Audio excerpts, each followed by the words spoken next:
오늘의 주요 뉴스입니다. 대선을 불과 엿새 앞두고 윤석열 국민의힘 대선 후보와 안철수 국민의당 전 대선 후보가 단일화를 선언했습니다. 더불어민주당은 자리 나눠먹기 야합이라고 평가했고 심상정 후보는 안 전 후보가 거대 양당 앞에 무릎을 꿇었다고 비판했습니다. 내일부터 이틀간 제20대 대선 사전투표가 진행되는 가운데 여야 후보들은 집중 유세로 막판 표심무리에 열을 올렸습니다. 이재명 민주당 후보는 서울에 집중하며 수도권을 공략해 윤석열 국민의힘 후보는 충청부터 경남까지 광폭 행보에 나섰습니다. MBN과 넥스트리서치가 공표 가능한 마지막 여론조사를 진행한 결과 이재명 후보가 34.1%, 윤석열 후보는 39.9%의 지지율을 얻어 막판까지 오차범위 내에 접전을 벌이는 것으로 나타났습니다. 대선에서 중도 하차한 안철수 전 후보도 10.3%를 얻어 향후 표심이 어디로 이동할지 관심이 쏠립니다. 정부가 현행 거리두기 체계를 6명 11시로 조기 완화하는 방안을 이르면 내일 발표할 전망인 가운데 김부겸 국무총리가 PCR 검사 결과 확진 판정을 받았습니다. 새학기 첫날인 어제 15만 8천여 명의 학생이 의심 증상 등으로 등교를 하지 못했고 등교 전 자가 검사 키트 사용을 놓고도 강제성 논란이 일고 있습니다. 오세훈 서울시장이 다양한 스카이라인을 만들겠다는 계획으로 아파트 층수를 규제했던 이른바 35층부를 폐지하기로 했습니다. 높이 제한 규제가 사라지면서 한강변 노후 아파트 재건축 사업에 탄력이 붙을 것으로 보입니다. 러시아의 우크라이나 침공을 규탄하고 즉각 철군을 요구하는 내용의 결의안이 유엔 총회에서 압도적인 지지로 채택됐습니다. 잠시 뒤 벨라루스에서 우크라이나와 러시아의 2차 회담이 열릴 예정이었지만 장소를 놓고 이견을 드러내면서 연기 가능성도 나오고 있습니다.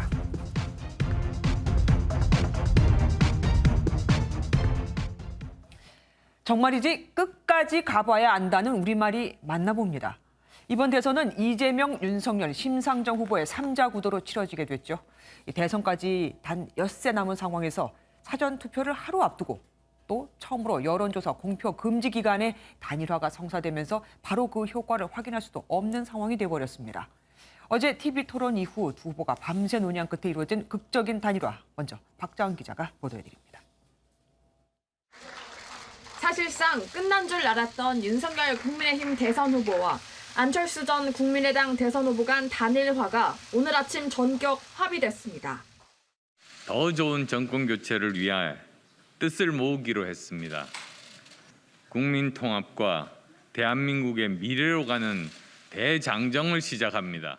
저 윤석열은 안철수 후보의 뜻을 받아 반드시 승리하여 함께 성공적인 국민 통합 정부를 반드시 만들고 성공시키겠습니다. 두 후보가 밝힌 합의문에는 진영 논리를 벗어나 중도 실용 중심의 국민 통합 정부를 만들고 협업 아래 인수위원회와 공동정부를 구성한다는 내용이 담겼습니다. 마지막 TV 토론 뒤 오늘 새벽 2시간 반 동안 만나 의견 일치를 본 두 후보는 공약 등 생각이 다른 부분은 협의해 나가겠다고 선언했습니다. 공약에 차이가 있는 부분들도 있습니다. 그러나 저희가 이 단일화를 하고 또 합당을 해서 정부를 함께 운영한다고 하는 것은 서로의 차이들을 논의를 통해서 또 극복을 하고 안 전 후보는 정권 교체라는 대의를 위해 결단했다며 단일화 선언 직후 중앙선관위에서 직접 후보 등록을 취소했고 예정돼 있던 유세 일정을 모두 취소했습니다. MBN 뉴스 박자은입니다. 윤석열, 안철수 두 사람의 단일화에 허를 찔린 건 더불어민주당입니다. 민주당은 24시간 비상체제에 돌입하고 지지층을 향해 총결집을 호소하며 나눠먹기 야합이라고 주장했는데 국민의힘은 여기에 대해 그럼 이재명, 김동연 후보의 단일화만 착한 단일화냐 또 내로남불인 거냐고 맞받았습니다. 김문영 기자가 보도합니다.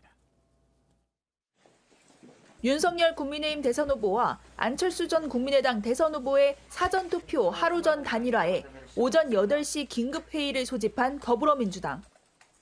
당혹감을 감추지 못하면서도 새벽에 이뤄진 자리 나눠먹기형 야합이라 맹폭했습니다. 두 후보의 단일화는 자리 나눠먹기형 야합으로 규정합니다. 이재명 선대위는 향후 24시간 비상체제로 전환하여 총력 대응하겠습니다. 민주당은 진정성 없는 정치 거래에는 역풍이 불 거라 주장하며 지지층의 결집을 호소했습니다.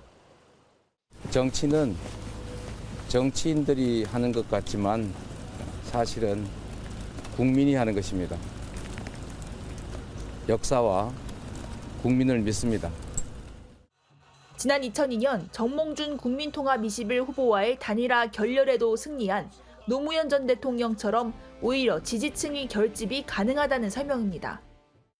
안 전 후보의 무능한 후보를 뽑으면 또 손가락 자르고 싶다 할 것이라는 발언을 겨냥해선 손가락을 언급한 원색적인 비판도 쏟아냈습니다.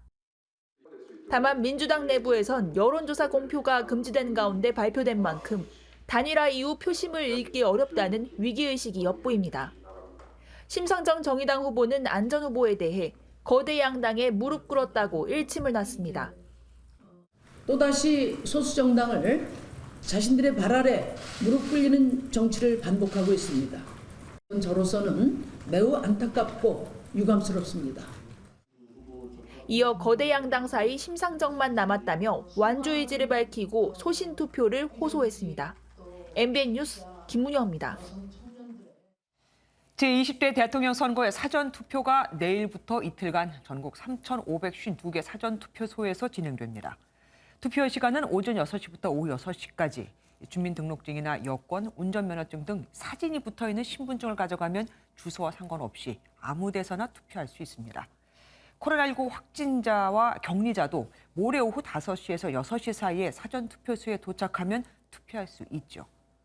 그런데 사전투표용지와 9일 본투표용지는 조금 다릅니다.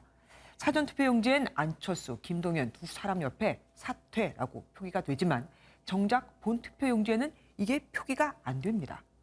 사전투표용지는 현장에서 인쇄되는 반면 본투표일 그 용지는 이미 인쇄가 다 끝나버렸거든요. 때문에 본투표일에 사퇴 안내문만 부착될 것으로 보입니다. 사전투표일을 하루 앞두고 이재명 더불어민주당 대선 후보는 다소 열세를 보이는 서울을 공략하며 여성의 구조적 차별을 없애겠다고. 윤석열 국민의힘 후보는 충남에서 경남까지 광폭 행보를 하며 단일화의 기운을 이어갔습니다. 백길종, 노태현 두 기자가 차례로 전합니다. 이재명 민주당 후보는 2030 세대 여성을 만나 경력 단절 문제를 해결하겠다며 구조적 성차별이 없다고 한 윤석열 후보를 비판했습니다. 구조적 성차별이 없다는 이상한 소리 저는 하지 않습니다.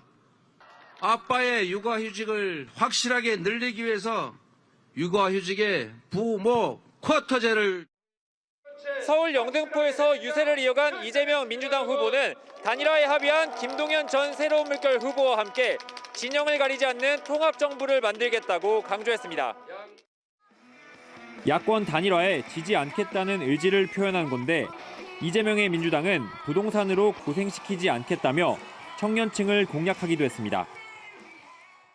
집 한 채 가지고 있는 사람 금융제재는 완화해서 LTV 처음 사는데 90% 풀어주고 집값도 좀 건축 원가로 해서 공공주택은 싸게 공급하고. 이 후보는 내일 광화문에서 사전투표를 한 뒤 홍천, 춘천 지역을 방문해 당원 표심 잡기에 나섭니다. MBN 뉴스 백길종입니다.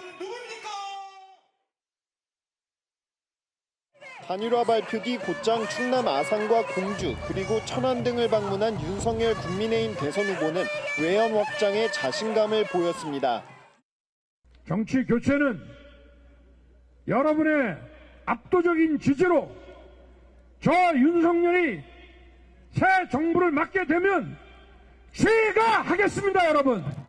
윤석열 후보는 세종으로 향해 국회 세종의사당 개원과 청와대 제1집무실 설치 등을 약속하며 중원 표심 공략을 이어갔습니다.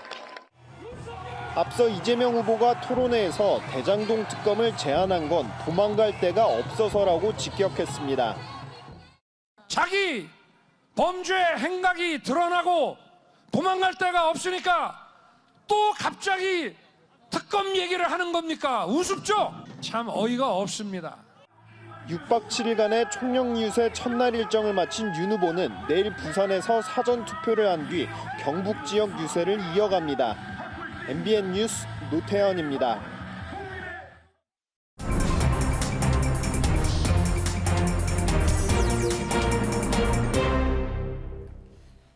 윤석열, 안철수 두 후보의 전격적인 단일화. 과연 여기서 안철수 후보는 어떤 역할을 맡기로 한 걸까요? 또 갑자기 성사된 배경은 뭘까요? 정치부 원주희 기자와 더 자세한 얘기 나눠보도록 하겠습니다. 원 기자, 야권 단일화 결렬된 줄로만 알았습니다. 이렇게 갑자기 자구라니까 바뀌었어요? 네, 이번 만남은 두 후보가 공동 선언문에서 밝힌 대로 우여곡절이 참 많았습니다. 지난달 27일에 단일화가 결렬이 됐지만 이른바 이 장제원, 이태규 라인은 계속 교감을 이어갔다고 하고요. 어젯밤 9시쯤에 이 두 의원이 역사에 죄를 짓지 말자라는 공감대 속에서 미리 만나서 후보 간 회동을 조율을 했고요. TV 토론이 끝난 뒤에 각 후보를 직접 설득해서 만남에 이르도록 했다고 합니다. 저도 어제 TV 토론 끝나고 뭐 하나의 일정이 있었습니다.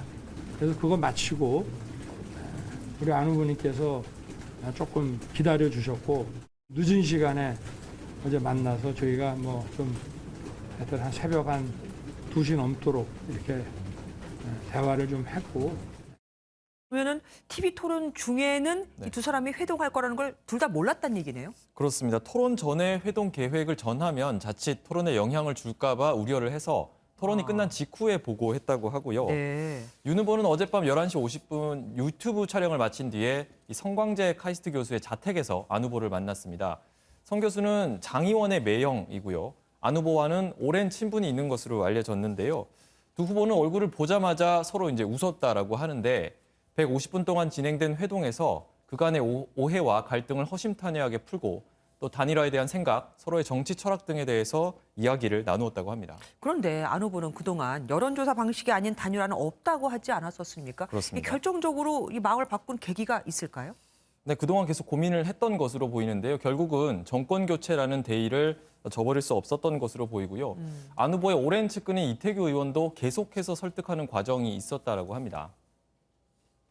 독자의 길을 가시면서 늘 단일화를 요구하는 그 이제 민심이나 이런 부분은 이제 외면할 수는 없었고 일단 그런 민심에 본인이 좀 더 충실하게 거기에 목매야 되는 거 아니냐. 그러니까 뭐 완주했을 경우에 실익이 별로 없다라는 판단도 좀 들어갔을 것도 같고요. 이 합의문을 보면 양당이 공동정부를 구성한다고 돼 있는데 안 후보가 납득할 만한 무슨 자리를 보장받은 게 있을까요? 네, 일단 양당은 합의문에 나타난 그 큰 내용 외에 어떤 구체적인 단일화의 조건은 없었다라고 하는데요. 오늘 안 후보의 기자회견을 보시면 입각을 시사하는 내용이 있긴 있습니다. 직접 들어보시죠.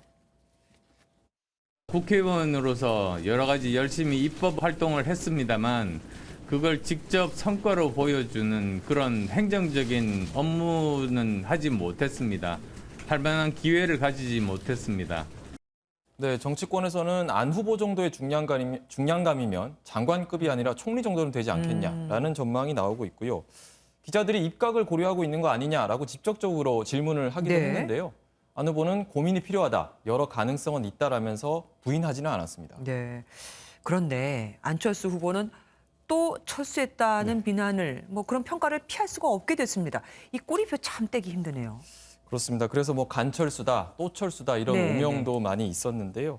안 후보는 철수만 한다라는 평가에 대해서 지난 2월에 한 토론회에서 실제로는 그렇지 않다라고 직접 입장을 밝힌 적도 있긴 합니다. 저는 모든 선거를 사실 완주했는데 왜 이번에도 그만둘 거냐고 이야기를 하는지 그거야말로 사실 잘못된 기득권 정당의 정치 세력의 이미지 조작인 거죠. 제가 그만둔 적이 없습니다. 지난 역사를 좀 돌아보면 안 후보는 2012년 당시 문재인 후보와 단일화를 했지만 박근혜 후보에게 패배를 했었고요. 반면 지난해 서울시장 선거에서는 오세훈 후보와 단일화를 통해 승리하기도 했었습니다. 이제 대선까지 6일 정도 남았는데 이번에는 민심의 선택이 어떻게 될지 그 결과를 지켜봐야 될 것 같습니다. 예, 알겠습니다. 정치톡톡 정치부 원주희 기자와 함께했습니다. 고맙습니다. 이번엔 우크라이나 소식으로 가보겠습니다. 러시아의 침공에 우크라이나가 예상보다 굳건히 버티고는 있지만 하루하루가 위태롭습니다. 흑해에 면한 헤르손이 러시아군에 함락당했다고, 또 러시아가 산부인과 병원을 폭격하고 자국에서 전쟁 반대를 외치는 아이들까지 철창에 가두면서 민간인 피해도 셀 수 없이 많아지고 있다는 소식 들어와 있습니다. 천천히 전해드리도록 하겠습니다. 먼저 우크라이나 폴란드 국경에 나가 있는 MBN 취재기자 연결해 현지 상황 알아봅니다. 전민석 기자. 네. 예, 전해주시죠. 네, 저는 지금 우크라이나에서 폴란드로 들어오는 관문인 메디카 국경검문소에 나와 있습니다. 제가 대피 중이라는 소식 어제 짧게 보도해 드렸거든요. 어떻게 됐습니까? 네. 지금 우크라이나 키우 현지에 남아있던 우리나라 대사와 교민 일행도 피난길에 올랐습니다. 제 뒤로는 피난민들이 걸어서 또는 버스로 우크라이나 국경을 넘어오는 모습을 보실 수가 있는데요. 대부분은 여성과 어린이들이고요. 18살부터 60살까지의 남성들에게는 총동원령이 내려져서 지금 국경 통과가 금지된 상황입니다. 말씀드렸듯이 우크라이나 키우 현지에 남아있던 우리나라 대사와 교민 일행도 피난길에 올랐습니다. 한국 시간으로는 오늘 오전 4시 반쯤이고요. 우크라이나 남부 체르니우치에 도착해 주 우크라이나 대사관 임시사무소를 차렸습니다. 우리 외교부는 수많은 난민이 몰려서 혼잡한 이쪽 폴란드 쪽의 서쪽 국경보다는 비교적 덜 혼잡한 루마니아나 헝가리 쪽으로 우리 교민들을 대피시킬 예정입니다. 그만큼 우크라이나 상황이 급박하게 돌아가고 있다, 그런 뜻이겠죠? 네, 맞습니다. 밤사이 흑해에 면한 우크라이나 도시 헤르손이 러시아군 수중에 떨어졌다는 소식이 들렸습니다. 우크라이나 주요 도시 가운데서는 처음으로 우크라이나로부터 러시아에 함락된 도시라고 할 수 있습니다. 하지만 러시아군은 도시를 장악하고도 강한 통제력을 발휘하지 못하는 것으로 보입니다. 시청을 점령한 러시아군 전차 앞에서 우크라이나 사람들이 국기를 흔들고 또 구호를 외치는 모습이 SNS를 통해 포착되기도 했습니다. 우크라이나 최대의 원자력 발전소인 자포리자 발전소 앞에선 주민 수천 명이 인간 방패가 되기를 자처하기도 했습니다. 그런데 이 주민들을 향해 러시아군은 무차별 발포를 하기도 했습니다. 우크라이나가 최선을 다해 저항하고는 있지만 러시아의 압도적인 군사력에 조금씩 밀리는 상황입니다. 다만 우크라이나 동부에 15cm나 되는 폭설이 내리면서 이게 러시아군의 발목을 잡을 변수가 될 수도 있을 것 같습니다. 오늘 우크라이나와 러시아의 2차 휴전 협상이 있을 거란 기대가 있었는데 어떻게 시작했습니까? 네, 조금 전 들어온 소식인데요. 양측은 우리 시간 밤 9시쯤 벨라루스에서 만나기로 했습니다. 2차 회담이 열리면 양측은 민간인의 안전 대피 통로를 두고 얘기를 나눌 것으로 보이고요. 또 러시아는 1차 때 요구했던 무조건적인 무장 해제에서는 한 발짝 물러날 것으로 보입니다. 가장 큰 변수는 12일부터 러시아에 적용되는 경제지대 핵폭탄 스위프트 퇴출 결정입니다. 러시아는 이 날짜까지는 어떻게든 협상에 성과를 내려고 노력할 것으로 보입니다. 우크라이나 역시 민간인만 2,000명 숨질 정도로 희생이 큰 탓에 러시아의 제안을 끝까지 거부하기는 어려울 수도 있을 것 같습니다. 지금까지 폴란드 메디카 국경 검문소에서 MBN 뉴스 전민석입니다. 바이든 미국 대통령의 발언도 세지고 있습니다. 오늘은 늘어나는 민간인 희생자에 대해 러시아가 분명한 의도가 있다고 규정했습니다. 금지된 대량 학살 무기를 사용한 것과 민간인을 향해 발포한 것 등에 대해서 국제형사재판소가 조사에 착수했고 유엔도 규탄 결의안을 채택하는 등 러시아의 고립은 점점 더 깊어지고 있습니다. 사실 유엔군이 출동할 수도 있지만 유엔 상임위원국인 러시아가 버티고 있으니 제2의 방법을 사용하는 겁니다. 워싱턴에서 최준혁 특파원이 전해왔습니다. 러시아의 우크라이나 침공으로 사망한 민간인은 2천여 명. 바이든 대통령은 러시아의 의도가 분명히 있다고 밝혔습니다.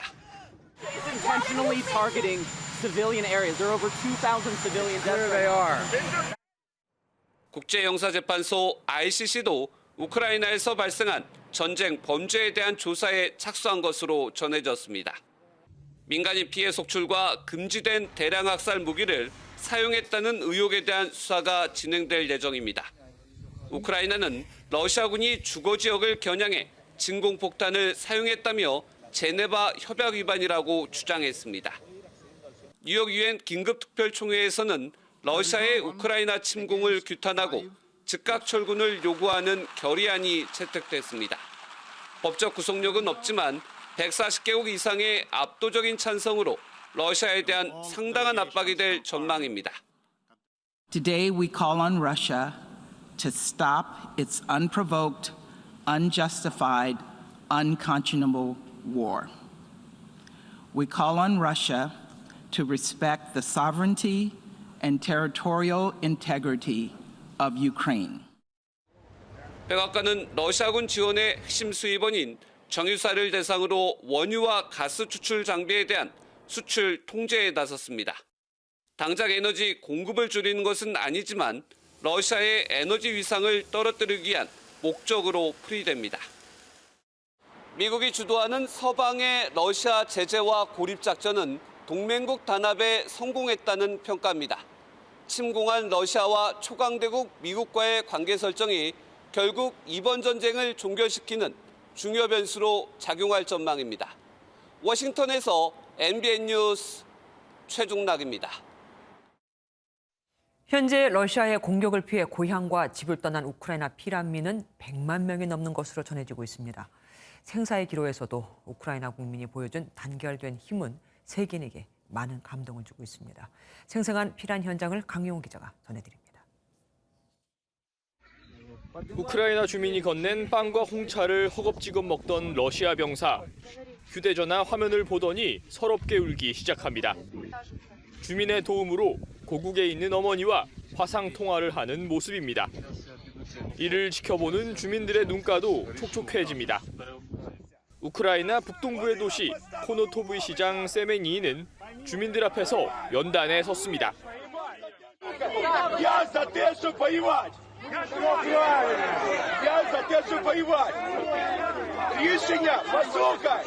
Рішення приймаємо всі разом, тому що артилерія на нас наведена.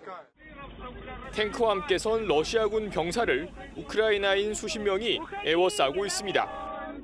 철수하라며 우크라이나 국가도 제창합니다. 러시아군이 자랑하는 탱크도 진군을 막기 위한 우크라이나 시민들의 결의를 꺾지는 못합니다. 개전 일주일이 넘은 시점에서 전쟁의 참상 속 우크라이나인들의 인류애와 의지는 또 다른 감동을 주고 있습니다. MBN 뉴스 강영호입니다. 폭격이 이어지는 우크라이나에선 방공호와 폭탄을 맞은 병원 지하에서 새 생명이 태어나고 있습니다. 침공을 자행한 러시아는 부모의 손을 잡고 반전 시위에 참가한 어린 아이들까지 단지 우크라이나 대사관 앞에 꽃을 놨다는 이유만으로도 체포해 철창에 가두고 있는데 러시아 경찰이 여성들, 그러니까 이 아이들의 엄마들이겠죠. 이 아이의 양육권을 박탈하겠다고 위협했다는 보도도 들어오고 있습니다. 민지숙 기자입니다. 무차별 폭격은 산부인과 병원도 비껴가지 않았습니다. 출산을 앞둔 신카르는 방공호 겸 병동으로 개조한 지하 통로로 간신히 몸을 피했습니다. I saw, women are given birth just in here, in a basement.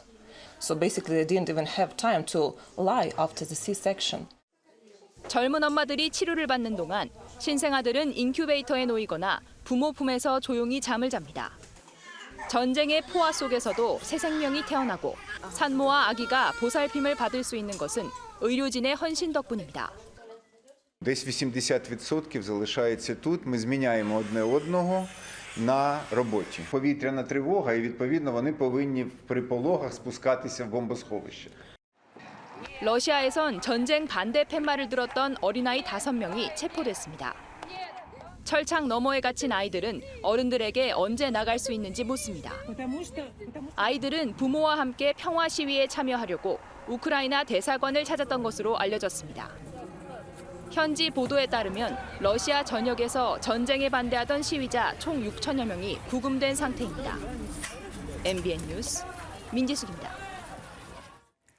전 세계에 흩어져 있던 우크라이나 사람들이 조국을 지키기 위해 귀국하고 있습니다. 한국 오케스트라단에서 20년간 연주했던 우크라이나 연주자도 악기 대신 총을 들었고 헤비급 복싱 챔피언도 링 대신 전장으로 뛰어들었습니다. 러시아 군이 넘어오지 못하게 다리를 끊으려고 자폭을 택한 젊은 군인 등 사연들이 많습니다. 이기종 기자가 모아봤습니다.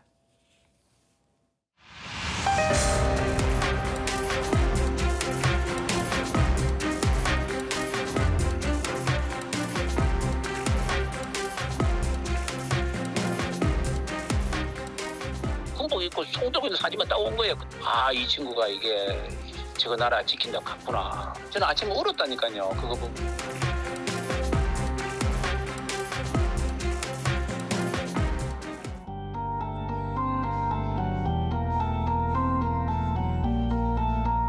чувствую. Я защищаю свой дом, я защищаю свою жену, своих детей, своих близких. Есть много гадов, которые пытаются...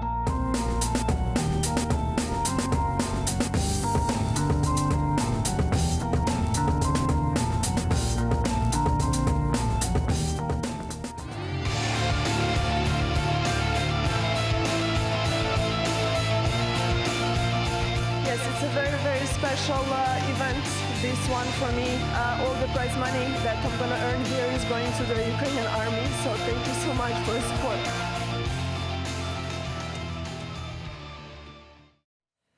다음 소식입니다. 대낮에 부산 거리에서 50대 부부를 흉기로 무참히 살해한 30대 남성이 붙잡혔습니다. 이 남성은 숨진 부부와 평소 아는 사이였는데 현장에는 이 남성의 어머니도 함께 있었습니다. 경찰은 남성은 살인 혐의로, 그 어머니는 살인 방조 혐의로 조사 중입니다. 박상호 기자입니다. 남녀 2명이 황급히 아파트 주차장으로 달려갑니다. 잠시 뒤 이들은 승용차를 타고 어디론가 사라집니다. 30대 남성이 50대 부부를 살해하고 어머니와 함께 도망가는 모습입니다. 이들 모자는 집 앞에서 숨진 부부와 말다툼을 벌였는데 갑자기 아들이 집에서 흉기를 가져와 부부를 살해했습니다. 하는 소리만 나더라고.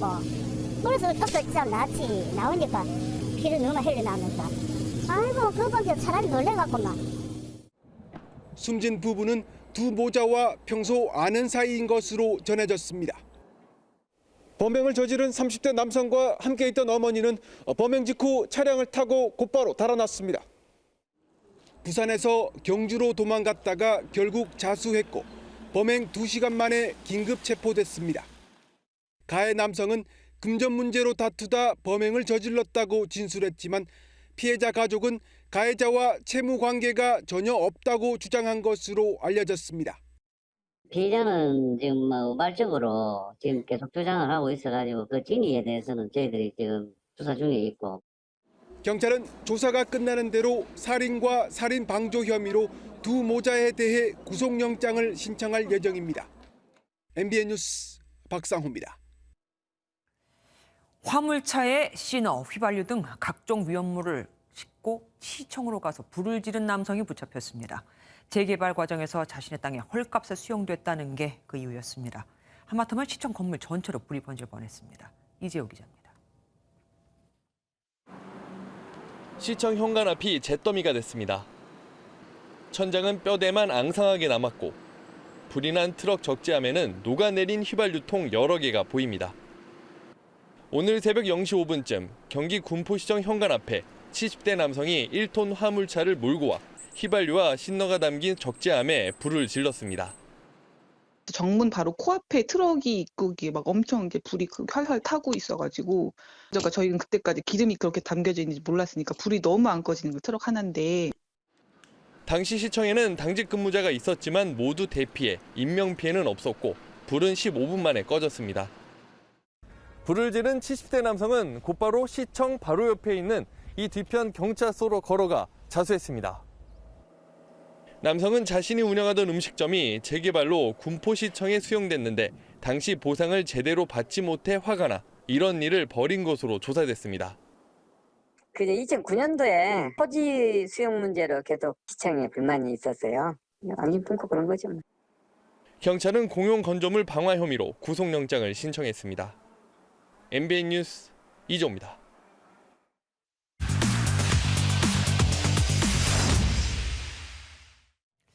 한 걸음 더 들어가 보는 뉴스 분석 M 시간입니다. 오늘은 사회부 오지혜 기자와 함께합니다. 네. 어서 오십시오. 오늘 인터넷에서 화제가 된 뉴스 중 하나가 구치소 독방이었습니다. 갑자기 왜 독방 얘기가 나온 겁니까? 네, 래퍼죠. 이 노엘 장용준 씨의 서울 구치소 독거 실수감이 뒤늦게 알려지면서 논란이 됐습니다. 네. 노엘은 음주 측정을 거부하며 경찰관에게 폭행과 욕설을 한 혐의로 기소됐는데요. 재판을 기준으로 형이 확정되기 전에는 구치소, 그 후에는 교도소에 머뭅니다. 구속된 피의자는 1심 선고까지 통상 6개월이 걸리는데 지난해 10월 구속된 노엘은 아직 형이 정해지지 않아 서울구치소에 수감돼 있는 겁니다. 구치소 독방은 아무나 들어갈 수 있는 게 아니지 않습니까? 네, 그렇죠. 그래서 법무부에 알아봤습니다. 네. 이건 구치소 재량에 달려 있다 이랬는데 독방 수용 이유가 있다고 판단하면 수용할 수 있다면서도 구체적인 사유는 밝히지 않았습니다. 하지만 다른 교정 당국 관계자에겐 의미 있는 답변을 들었는데요. 사회 무리 사범의 경우 주로 독방에 수용된다는 겁니다. 사회 무리 사범에는 정치인이나 재벌 총수, 연예인 등 공인들이 포함되는데 자칫 마찰을 빚을 수 있어 결국 관리상의 편의를 위한 독방 배정이라는 설명입니다. 그러니까 뭐 국회의원 아버지를 둔 덕이 아니고 네. 구치소 재량에 따라서 결정된 거다. 뭐 이런 네. 얘기입니까? 네, 맞습니다. 그래서 노엘 측은 애초에 다른 재소자와 함께 지내는 홍거를 요청했는데 독거실 결정 이유를 모르겠다며 오히려 24시간 촬영용 CCTV로 불편을 겪고 있다는 입장이고요. 아버지 장제원 의원도 아들 문제가 발생된 뒤 지금까지 어떤 언급이나 개입한 적이 없다고 분명히 강조했습니다. 어쨌든 그러면 그 특혜 논란인 독거실은 어떻게 생겼습니까? 네, 그래서 알아봤습니다. 이게 또 지역마다 배치된 물품이나 규모 이런 게 좀 다르긴 한데요. 서울구치소 독거실은 약 2평이 안 되고요. 이 화면에서 보시면 아시겠지만 변기와 세면대 그리고 접이식 매트리스, TV, 사물함과 또 책상, 이 밥상을 겸할 수 있는 테이블이 놓여 있습니다. 다른 재소자하고 비품을 함께 나눠 쓰지 않는다. 뭐 이런 거는 좀 편하겠네요. 네, 맞습니다. 그래서 특혜 논란이 불거진 이유도 여기에 있습니다. 한번 들어보시겠습니다. 혼자 살잖아요. 자기 방이 있잖아요. 그래서 대부분의 힘들어해요. 그리고 전혀 모르는 사람이 내 입장에서는 그 사람이 범죄자잖아요. 그러니까 내가 범죄 저지른 건 두 번째 치고. 네, 게다가 요즘은 코로나 확산세에 집단 감염 우려가 커진 만큼 독방 선호가 더 높다는 후문인데요. 사실 재소자의 독거 수용이 원칙인데 법무부 예산이나 행정이 그만큼 못 따라가는 게 이런 문제가 생기는 원인 같습니다. 법무부의 대책 마련이 시급해 보입니다. 오 기자, 그리고 우크라이나를 침공한 러시아가 이제 국제 재판을 받게 되지 않겠습니까? 네네네. 뭐 실효성이야 둘째치고 우선 그 의미부터 좀 짚어주시죠. 네, 말씀하신 대로 오늘 국제사회가 러시아를 전범 재판에 회부한다는 발표가 나왔습니다. 그래서 실효성이 있는지 좀 따져봤는데요. 일단 러시아의 전쟁 범죄 혐의를 판단할 곳은 ICC 국제형사재판소입니다. 아, 그러니까 재작년에 그 월북 공무원의 피격 사건을 놓고 우리 이쪽에다가 제소하자 했던 바로 거기군요. 네, 맞습니다. 근데 당시에는 구속 요건이 제한적이라서 이거 제소가 안 되지 않았습니까? 네, 맞습니다. 우리나라에서는 여러 혐의로 재판을 받을 수가 있습니다. 하지만 ICC는 제노사이드, 그러니까 대량 학살, 또 반인도, 전쟁, 침략 이렇게 딱 4가지 혐의만 따져서 재판을 하는데요. ICC가 러시아 침공으로 우크라이나 민간인 피해가 속출하고 사용 금지된 대량 학살 무기를 사용했다는 의혹이 제기되며 전쟁 범죄 증거 수집에 들어간 겁니다. 그럼 푸틴 대통령을 우리가 뭐 재판에 회부해서 처벌받게 할 수 있는 겁니까? 네, 그게 가장 큰 관심사라서 이것도 법조계에 한번 의견을 물어봤더니 회의적인 반응이 지배적입니다. 일단 러시아는 ICC 비회원국이라 강제력이 좀 떨어지고요. 침략 혐의는 아예 조사 대상도 아닌데 푸틴 대통령이 기소되더라도 체포가 쉽지 않다는 겁니다. 지금 지도상 색칠된 지역이 ICC가 4가지 요건에 맞춰 본격 조사 전 단계인 사전 조사를 진행하고 있는 곳인데요. 우크라이나도 2014년 돈바스 전쟁 조사 때문에 포함됐지만 지금까지 수년째 조사가 이어지고 있습니다. 들어보시겠습니다. 뭐 기소할 건지 안 할 건지를 결정을 해서 기소를 하게 되면은 재판을 하게 되니까 이거는 이제 몇 년이 걸릴지 알 수 없는, 너무 거대하잖아요. 그러니까 결국은 어떻게 뭐 상징적인 것으로 그냥 볼 수 있겠네요. 마지막으로 요즘 유튜브 많이 보잖아요. 근데 유튜브를 활용한 신종 사기 사건이 발생했다고요? 네, 그렇습니다. 그래서 알아봤는데 이게 유튜브를 시청하면 돈을 주겠다 이렇게 하는 사기 의심 사건이 발생해 경찰이 수사에 나섰습니다. 서울 강남경찰서에 접수된 고소 내용인데요.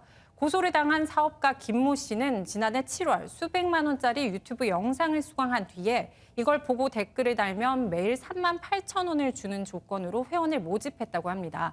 하지만 회원들이 해당 영상을 수강하면 김 씨는 바로 홈페이지와 전산이 파괴됐다는 문자를 전송하고 종적을 감췄다는 게 고소인들의 주장입니다.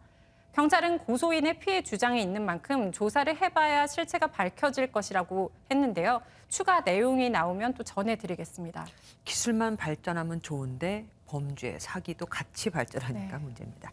예, 오지희 기자 함께했습니다.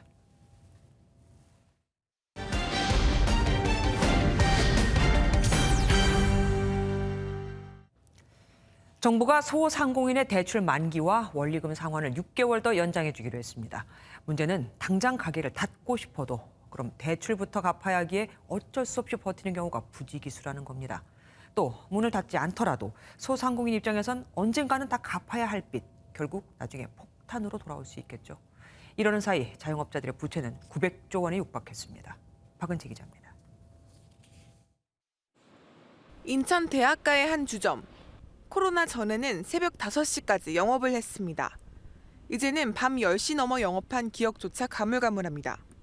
매상은 뚝 떨어졌지만 임차료와 인건비는 어찌 해볼 도리가 없습니다.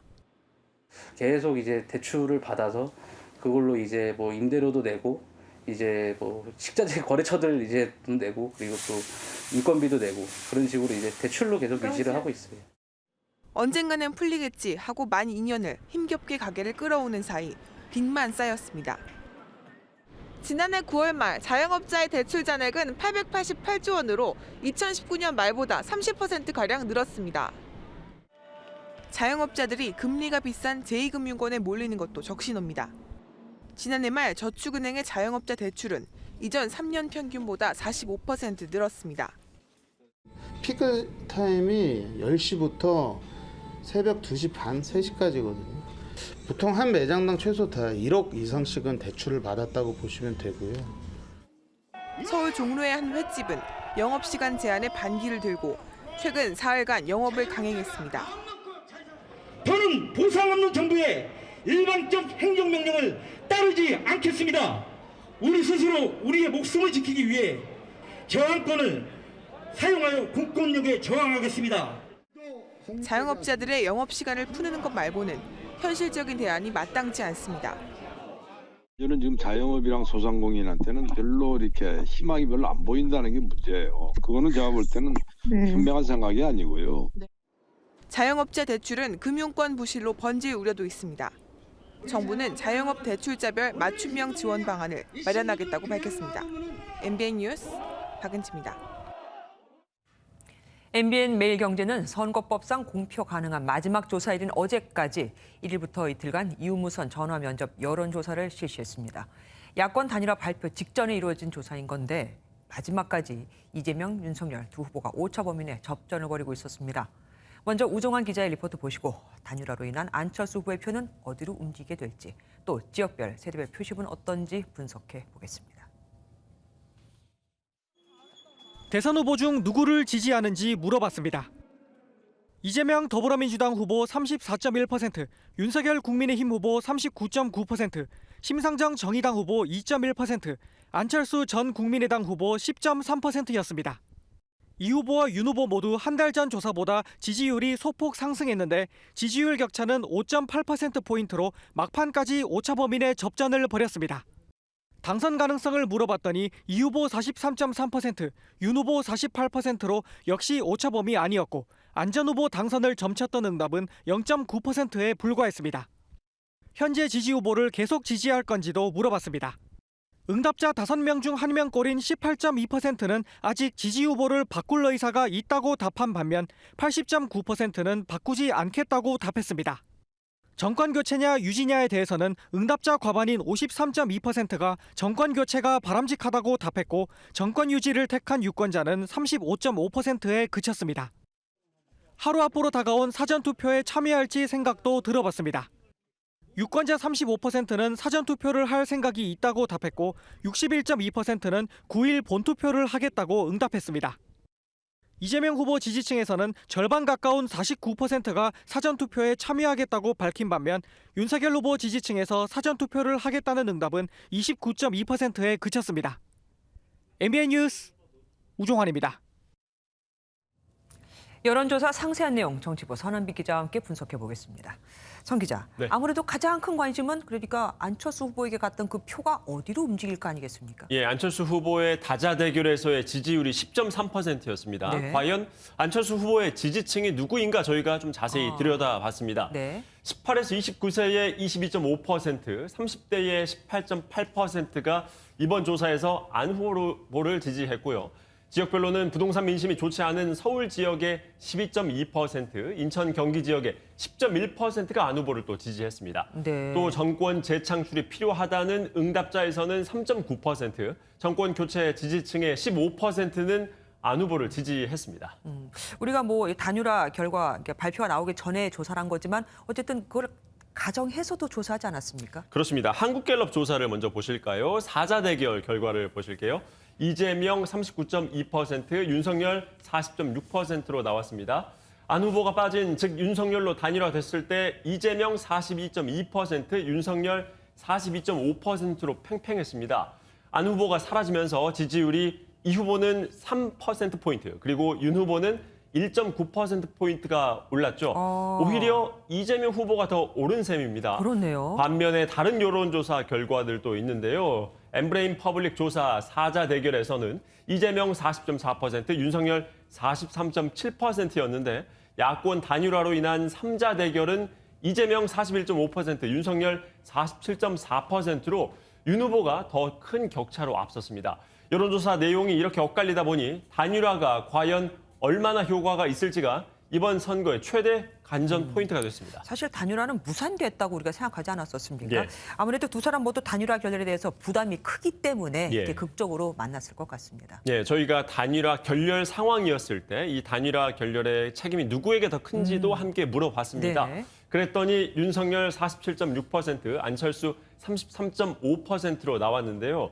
두 후보 모두 지지층의 실망감이 부담이 됐을 것으로 네. 보입니다. 단일화 무산이 후보 선택에 영향을 끼쳤는지에 대해서는 응답자의 22.4%가 영향을 끼쳤다라고 답을 하기도 했습니다. 그 대선 최종 변수로 단일화를 꼽은 사람들도 꽤 많았다면서요. 네, 대선 결과에 영향을 미칠 변수도 물어봤는데요. 1위의 부동산 문제, 그리고 2위의 후보 단일화였습니다. 응답자의 23.4%는 부동산 문제를, 그리고 17.3%는 후보 단일화를, 10.6%는 정치 개혁 공약을 꼽았습니다. 이런 여러 가지 요인들이 윤석열, 안철수 두 후보의 단일화를 압박하는 요인이 됐을 것으로 보입니다. 20대와 30대에게 대선에 가장 영향을 미칠 변수가 무엇이냐라고 물어봤을 때 부동산 문제와 후보 단일화라고 응답했습니다. 그렇기 때문에 이들에게는 오늘 발표된 윤 후보와 안 후보의 단일화가 지지 후보 변경에 좀 더 영향을 미칠 것으로 보이고 있습니다. 어쨌든 부동산 문제는 부동의 일위입니다. 네. 마지막으로 오른 여론조사들 다 쏟아져 나오던데 그 타사 결과들은 어떻습니까? 예, 여론조사 공표 금지 기간이 들어가기 직전에 실시한 조사들 결과가 오늘 쏟아진 건데요. 10곳 중 7곳은 양강 후보의 오차 범위 내 접전, 그리고 3곳은 윤석열 후보가 이재명 후보를 오차 범위를 벗어나서 앞섰습니다. 예컨대 MBS에서는 다자 대결 조사에서 이재명 40%, 윤석열 40%로 동률이 나왔고요. 예. 반면에 야권 단일화를 전제로 한 칸타코리아 조사에선 이재명 38.3%, 그리고 윤석열 49%로 오차 범위 밖으로 벌어졌습니다. 예, 어떻게 이렇게 다 다르게 나올 수가 있을까요? 어쨌든 결과는 나중에 뚜껑 열어보면 알 수 있겠죠. 여기까지 듣겠습니다. 선한빛 기자와 함께했습니다. 어제 국회 법사위 소속 여야 의원들이 이재명 더불어민주당 후보의 범죄 수사 경력과 윤석열 국민의힘 후보의 부동시 군면제 관련 자료를 확인하려고 했지만 이 후보 것이 오지 않아 미뤄졌다는 소식 전해드렸죠. 오늘 양측 자료가 다 왔는데 의혹이 해소되긴커녕 공방만 더 커졌습니다. 민주당은 윤석열 후보를 향해 부동시가 허위일 가능성이 있다며 부적격 후보라고 공격했고 국민의힘은 이재명 후보의 팔 장애가 의심스럽다고 맞받았습니다. 신재호 기자입니다. 더불어민주당은 윤석열 후보의 1994년 신체검사 자료와 2002년 신체검사서를 확인한 결과 1982년 신검 때와 시력차가 변한 점이 이상하다고 지적했습니다. 시력은 좌가 0.9, 우가 0.6입니다. 저희랑 몇몇 의원들이 이런 제보를 받았다라고 하면서 공개했던 시록 수치와 일치합니다. 국민의힘은 이재명 후보의 범죄 수사 기록에 의문을 제기했습니다. 이 후보가 스스로 신청해서 받은 것이라며 신빙성에 문제가 있다는 겁니다. 수사 경력 자료표라는 것이 별도에 있는 것을 했는데 지금 이것은 그 이재명 후보가 스스로 지금 신청을 해서 받은 것을 확인했습니다. 민주당은 또 2019년 7월에 제출받았던 자료도 확인해보니 제대로 된 검사 방법을 받지 않았다며 윤석열 후보의 추가 의혹을 제기했습니다. 조절 및 불절 검사와 관련된 서류를 제출하도록 되어 있습니다. 그래서 2019년 7월에 분당 서울대병원에서 받은 자동 불절 검사는 면밀하고 과학적인 그런 자료가 되지 못한다. 국민의힘은 부동시와 일반 시력 측정은 전혀 다른 방식으로 진행된다고 반박하며 왼팔을 다쳤다는 이재명 후보가 서핑과 낚시를 즐기는 등 군 면제를 받을 만한 장애를 가졌는지 의심스럽다고 맞받아쳤습니다. 평소 행동을 보면 왼팔로 서핑을 하고 낚시를 하고 쇠망치를 드는 등 군 면제 판정을 받을 정도의 장애인지 의심스러운 상황입니다. 자료 열람에도 불구하고 양측의 신경전만 더 가열되면서 남은 대선 기간에도 네거티브 공방은 계속될 것으로 보입니다. MBN 뉴스 신재우입니다. 사당 대선 후보들이 경제, 정치에 이어 어제 사회 분야 TV 토론을 했죠. 마지막 TV 토론인 만큼 후보들 간의 신경전도 아주 치열했습니다. 그 모습을 주진희 기자가 모아봤습니다. 어디가 우리보다 더 센 데가 있습니까? 무고죄는 원래 본인의... 아니 제가 질문 드릴 때 하세요. 제가 지금 말씀 좀 이어서 할게요. 그럼 질문을 하지 마시든가. 입장이 뭔지는 분명히 알아야 국민들도 정확히 판단하실 거 아니겠습니까? 차별금지법 부분은 제가 수없이 말씀드렸는데 반드시 해야 될 과제다. 제가 질문은 지금 안 드렸습니다. 예. 아니 근데 일방적으로 그러지 마시고 가능한 기회를 혼자 말씀하신 거예요? 질문이 아니고? 아까도? 거기서 문제가 드러나면 대통령이 당선돼도 책임지자. 동의하십니까? 이거 보세요. 동의하십니까? 이거 보세요. 동의하십니까? 지금까지 동의하십니까? 다수당으로서 수사도 다 동의하십니까? 지금 뭐 대통령 선거가 국민학교 애들 반장 선거입니까? 정확하게 수사가 이루어지지 않고 덮었지 않습니까? 그래서 특검하자니까요. 제가 복지 전체 공약에서 잡은 돈이 한 266조 정도 되고 복지가 한 100조 그렇게 말씀하지 마십시오. 근거도 없이 자료를 갖고 와서 얘기를 하시든가. 자료를 여기가 무슨 내셔야지 왜 저더러 내라고 합니까? 자료 없이 그냥 와서 막 아무 말이나 하는 데는 아니지 않습니까? 자료를 내세요 그러니까. 성인지 예산 중에서 어떤 걸 삭감해가지고 국방비에 쓸 수 있는지 한번 말씀해 주시죠. 각 부처에 흩어져 있는 이런 예산들 중에 좀 여성에게 도움이 된다라는 차원으로 만들어 놓은 그런 예산들인데 전혀 지금 포인트가 안 맞는 말씀을 하시는데 포인트가 왜 안 맞습니까? 자, 성인지 예산이라고 하는 것은 질문할 때는 들어주세요. 네, 그렇게 해주셔야 됩니다. 규칙을 지키셔야죠. 검사님 출신 아닙니까? 이 두 분이 논의하신 것에 이어서 제가 좀 질문 드리겠습니다. 윤석열 후보님 성인지 예산제도 누가 만들었는지 혹시 아세요? 만든 분이 누군지는 잘 모르겠습니다. 여기 있습니다. 아, 그러십니까? 아유.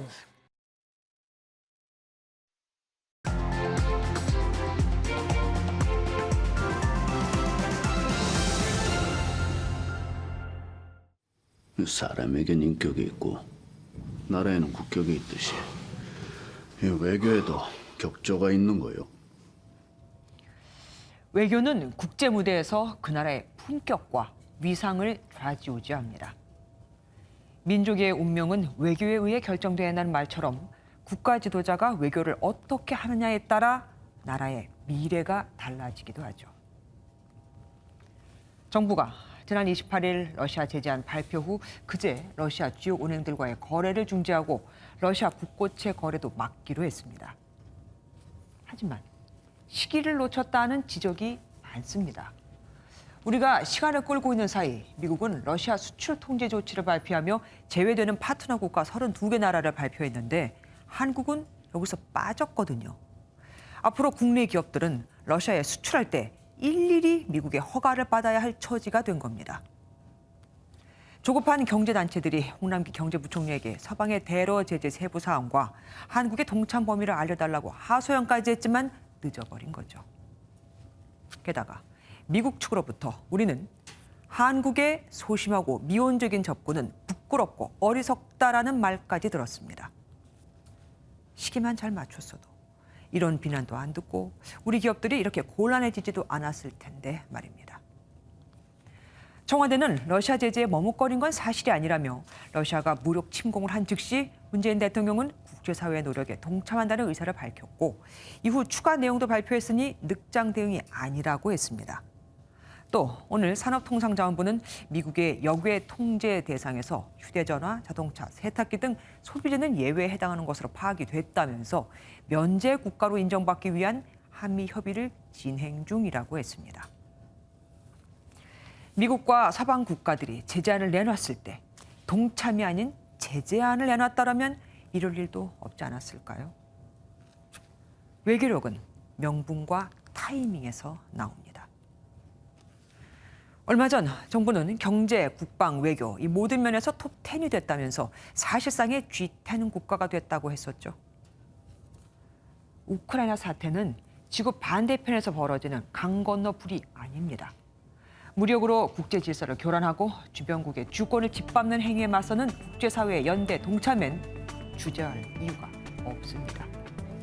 김주아의 그런데 오늘은 외교는 타이밍이 중요할 때였습니다.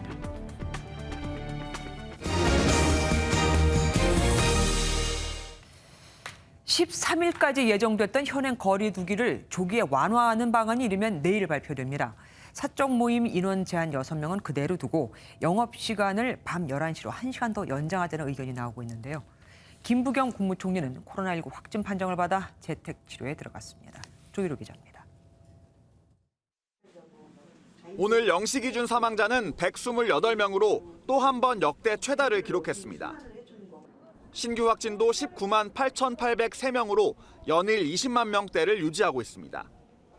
이런 가운데 당초 13일까지 예정됐던 현행 6인 10시 거리두기 체계가 이르면 내일 조기 완화될 것으로 보입니다. 사적 모임 인원은 그대로 두되 다중시설 이용 시간은 11시로 완화하는 방안 등이 거론된 것으로 전해졌습니다. 김부겸 국무총리의 발언도 이 같은 분위기에 힘을 실었습니다. 소상공인 자영업자 그분들 사실은 삶 자체를 포기하다시피 하는 것을 언제까지 우리가 외면할 수는 없지 않습니까? 확진자 위치 추적과 방역 패스가 폐지된 상황에서 거리 두기를 그대로 두는 건 별 실효성이 없다는 판단도 영향을 미친 것으로 보입니다. 일각에선 대선을 앞두고 자영업자들의 표를 의식한 정치적 방역 완화라는 주장도 나오고 있지만 김 총리는 코로나 앞에선 여야도 보수 진보도 없다고 의구심을 일축했습니다. 하지만 전문가들은 거리 두기를 조기에 푸는 건 섣부르다며 우려하고 있습니다. 전문가들 의견이 잘 받아들여지지 않는 경우가 많았는데 거리 두기를 강화는 못할 정도 푸니까 이게 더 확진자가 폭증하게 되고. 이런 가운데 김 총리는 오늘 PCR 검사 결과 코로나19 확진 판정을 받고 7일 동안 재택치료에 들어갔습니다. 한편 당국은 확진자와 격리자의 투표와 관련해 사전 투표일과 본 투표일 하루 전과 당일 확진자에게 외출 안내 문자를 발송할 예정입니다. MBN 뉴스 조희로입니다. 새 학기가 시작됐지만 서울에서만 학생 6,200여 명이 확진되면서 학생 16만여 명이 등교를 하지 못했습니다. 일주일에 3번 자가검사를 하라고 하는 등 등교 전 학생이 건강 상태를 체크하는 자가검사가 사실상 반강제로 강요되고 있다는 학부모들의 불만도 나오고 있습니다. 심가연 기자입니다.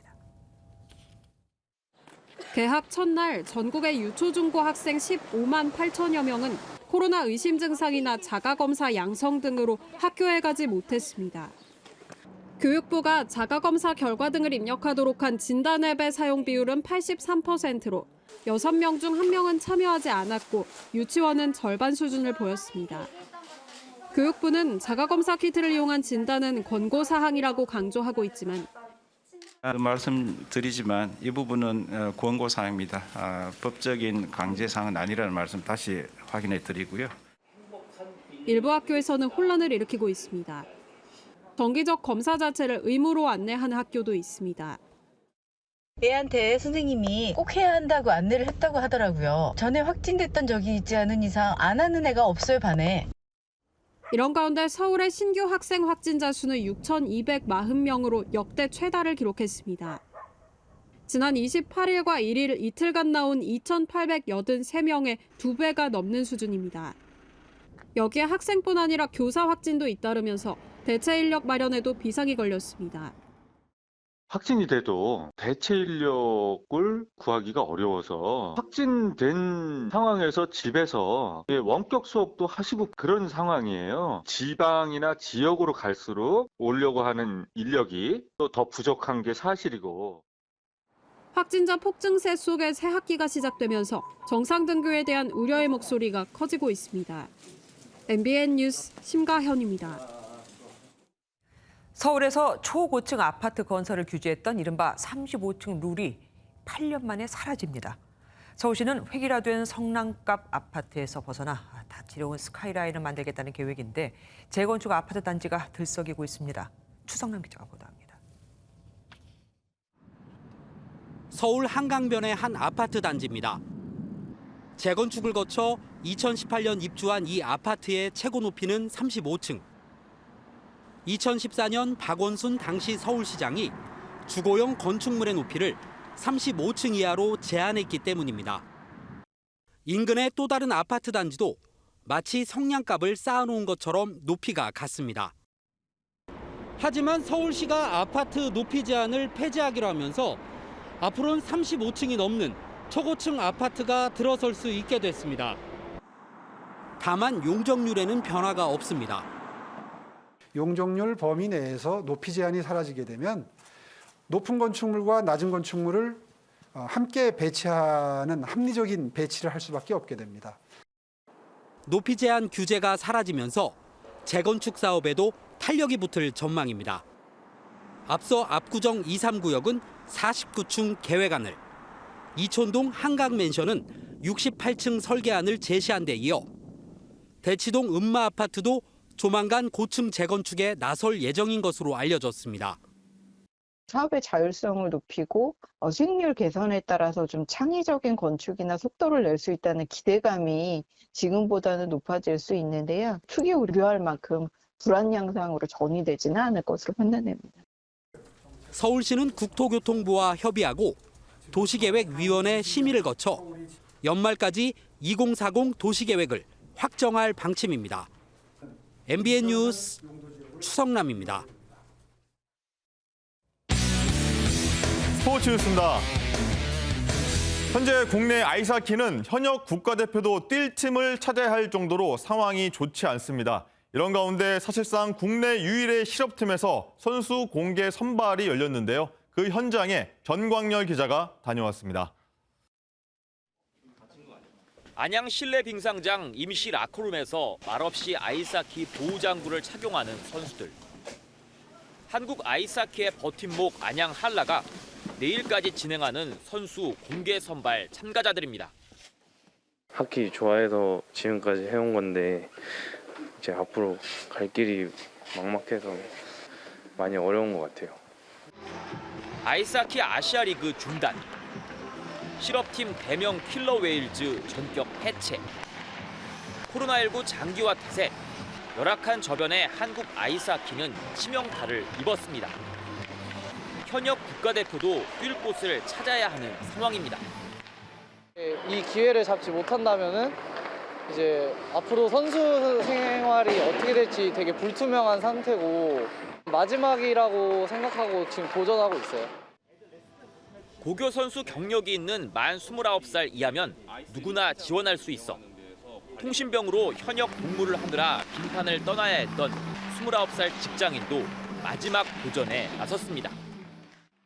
제가 29살인데 정말로 마지막이라는 생각으로 이게 그렇게 생각하면서 절실하게 더 하고 있는 것 같아요.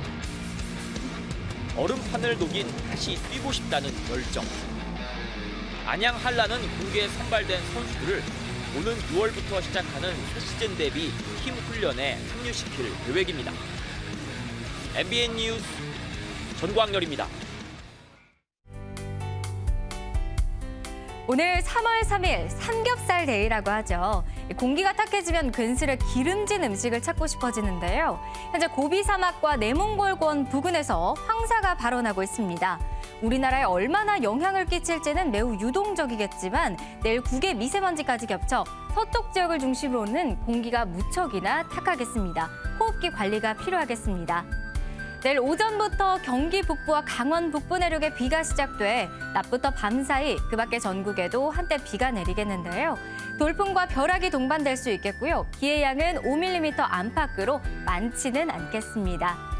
이 비 소식이 들어있긴 해도 양이 적어서 대기의 건조함을 해소시키기는 어려워 보입니다. 현재 동해안과 영남 지역에는 건조특보가 발효 중인 가운데 내일 오전부터 모레 사이 중부와 경북 북부 일부 지역에는 바람까지 무척이나 강해서요. 강풍 예비특보가 내려진 상황입니다. 순간풍속 초속 20m 안팎의 매우 강한 바람에 주의하셔야겠습니다. 중부지방의 아침 기온은 영하권을 보이며 쌀쌀하게 출발하겠습니다.